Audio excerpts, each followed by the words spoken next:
1980 के दशक में भारत बदलाव के दौर से गुजर रहा था। सामाजिक उथल-पुथल और तेजी से बढ़ता शहरीकरण। बम्बई, जो अब मुंबई है, जैसे शहरों में बेहतर जिंदगी की चाहत ने लाखों लोगों को गांवों से खींच लिया, जिसने एक चमकता-दमकता लेकिन क्रूर शहर बनाया।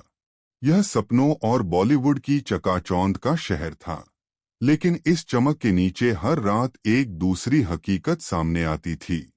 लाखों प्रवासी और मजदूरों के लिए शहर के फुटपाथ ही उनका घर थे। वे इस विशाल शहरी मशीन के नन्हे पुर्जे थे, खुले में सोते, असुरक्षित और अकेले। एक ऐसी कमजोरी जिसका जल्द ही समाज के अंधेरे कोनों में छिपा एक शिकारी फायदा उठाने वाला था।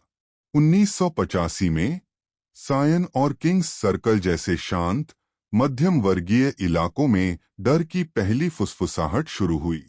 सुबह लोग सड़कों पर भयानक मंजर देखते। एक फुटपाथ पर सोया इंसान, बेजान। मौत का कारण हमेशा एक जैसा था, सिर पर भारी पत्थर या कंक्रीट का टुकड़ा जो 30 किलो तक भारी होता, रात में सोते वक्त गिराया जाता।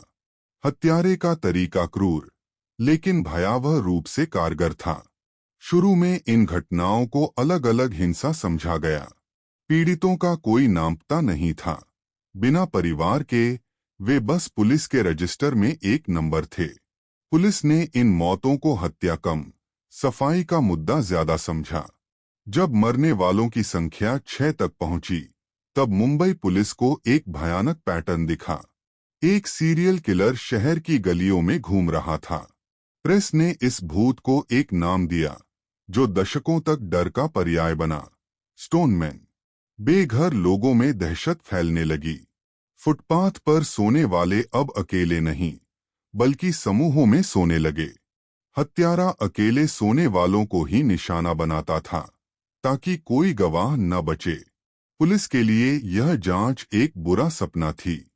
हथियार एक साधारण पत्थर, जिसका कोई सुराग नहीं, कोई फिंगरप्रिंट, कोई सबूत, कुछ नहीं। और हत्या का कोई मकसद भी नहीं। पीड़ितों को लूटा नहीं जाता, न ही उन पर और कोई हमला होता।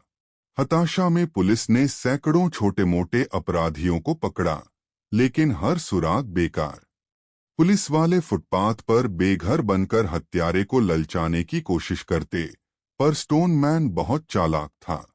एक कहानी, जिसकी पुष्टि मुश्किल है, बताती है कि एक बेघर वेटर हमले से बच निकला, लेकिन अंधेरे में हत्यारे का चेहरा नहीं देख सका। फिर 2 साल में 12 हत्याओं के बाद 1988 के बीच में मुंबई में हत्याएं अचानक रुक गईं। स्टोनमैन उतनी ही रहस्यमयी तरह गायब हो गया, जितना वह आया था। 2 साल तक सन्नाटा रहा। स्टोनमैन की याद धीरे धीरे मुंबई की कहानियों में दबने लगी। लेकिन जून 1989 में 1600 किलोमीटर दूर कोलकाता में यह दहशत फिर लौटी। 4 जून की सुबह एक बेघर महिला का शव मिला। उसका सिर भारी पत्थर से कुचला गया। पीड़ित वही थे। हावड़ा ब्रिज के आसपास के अंधेरे इलाकों में अकेले सोने वाले बेघर। कोलकाता पुलिस को वही असंभव चुनौतियां मिली। कोई गवाह नहीं, कोई मकसद नहीं, और हथियार जो कहीं भी मिल सकता था। हत्यारे की हिम्मत हैरान करने वाली थी। कुछ हत्याएं पुलिस मुख्यालय के पास ही हुई, मानो कानून का मजाक उड़ रहा हो।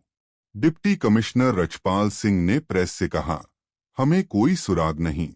इस शहरों के बीच की छलांग ने एक सवाल उठाया, क्या यह वही हत्यारा था या कोई नकलची? हत्या का तरीका और शिकार का चयन इतना एक जैसा था कि यह संयोग नहीं लगता। जांच में कई थ्योरी उभरी। एक के मुताबिक हत्यारा लंबा और ताकतवर था, क्योंकि पत्थर इतने भारी थे। दूसरी थ्योरी में तंत्र मंत्र का जिक्र था, क्योंकि कुछ हत्याएं खास तारीखों पर हुईं। 11वीं हत्या के बाद पुलिस को एक सुराग मिला, पैरों के निशान। विश्लेषण से पता चला कि हत्यारा मध्यम कद का था, जिसके दाएं पैर का अंगूठा असामान्य रूप से बड़ा था। लेकिन 5 दिन बाद 12वां शव मिला। और फिर मुंबई की तरह कोलकाता में भी हत्याएं रुक गईं। स्टोनमैन फिर गायब हो गया, एक अजीब सुराग और 12 अनसुलझी हत्याओं को पीछे छोड़कर। स्टोनमैन कभी क्यों नहीं पकड़ा गया? इसका जवाब उसकी चालाकी और सिस्टम की नाकामी में है। उसने समाज के सबसे हाशिए पर रहने वालों को निशाना बनाया। वे लोग जिनके लिए कोई न्याय मांगने वाला नहीं था। उनकी मौतों को शुरू में बेरुखी से देखा गया, जिसने हत्यारे को खुला मैदान दिया। हैरानी की बात है कि कुछ मध्यम और उच्च वर्ग के लोग इस हत्यारे को सड़कों की सफाई करने वाला मानने लगे, जो शहर के गहरे वर्ग विभाजन को दर्शाता है।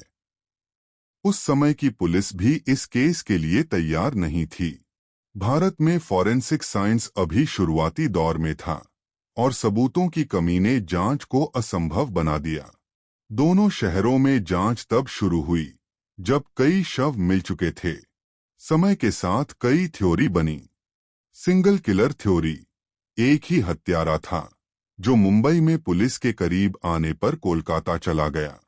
कॉपी कैट थ्योरी, कोलकाता का हत्यारा मुंबई की खबरों से प्रेरित था। रिचुअलिस्टिक किलर थ्योरी, हत्याएं तंत्र मंत्र का हिस्सा थीं। पुलिस इंसाइडर थ्योरी, हत्यारा कोई पुलिस वाला था जो जांच की कमजोरियों को जानता था। चार्ज्ड साइको प्रोफाइल, पुलिस ने माना कि हत्यारा शायद बेघरों से गहरी नफरत करने वाला सनकी था, लेकिन ये सब कयास ही रहे। पकड़े गए कुछ संदिग्ध सबूतों के अभाव में छूट गए। स्टोनमैन की कहानी सिर्फ एक अनसुलझा क्राइम नहीं, यह समाज की उपेक्षा का दर्दनाक सबूत है। 2 दर्जन से ज्यादा लोग सबके सामने मारे गए, फिर भी हत्यारा पकड़ा नहीं गया, क्योंकि उसने समाज के अदृश्य लोगों को निशाना बनाया।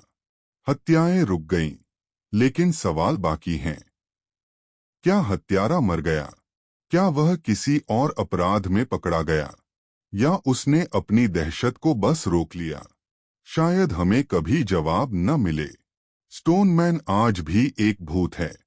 मुंबई और कोलकाता की गलियों में फुसफुसाती एक डरावनी किंवदंती।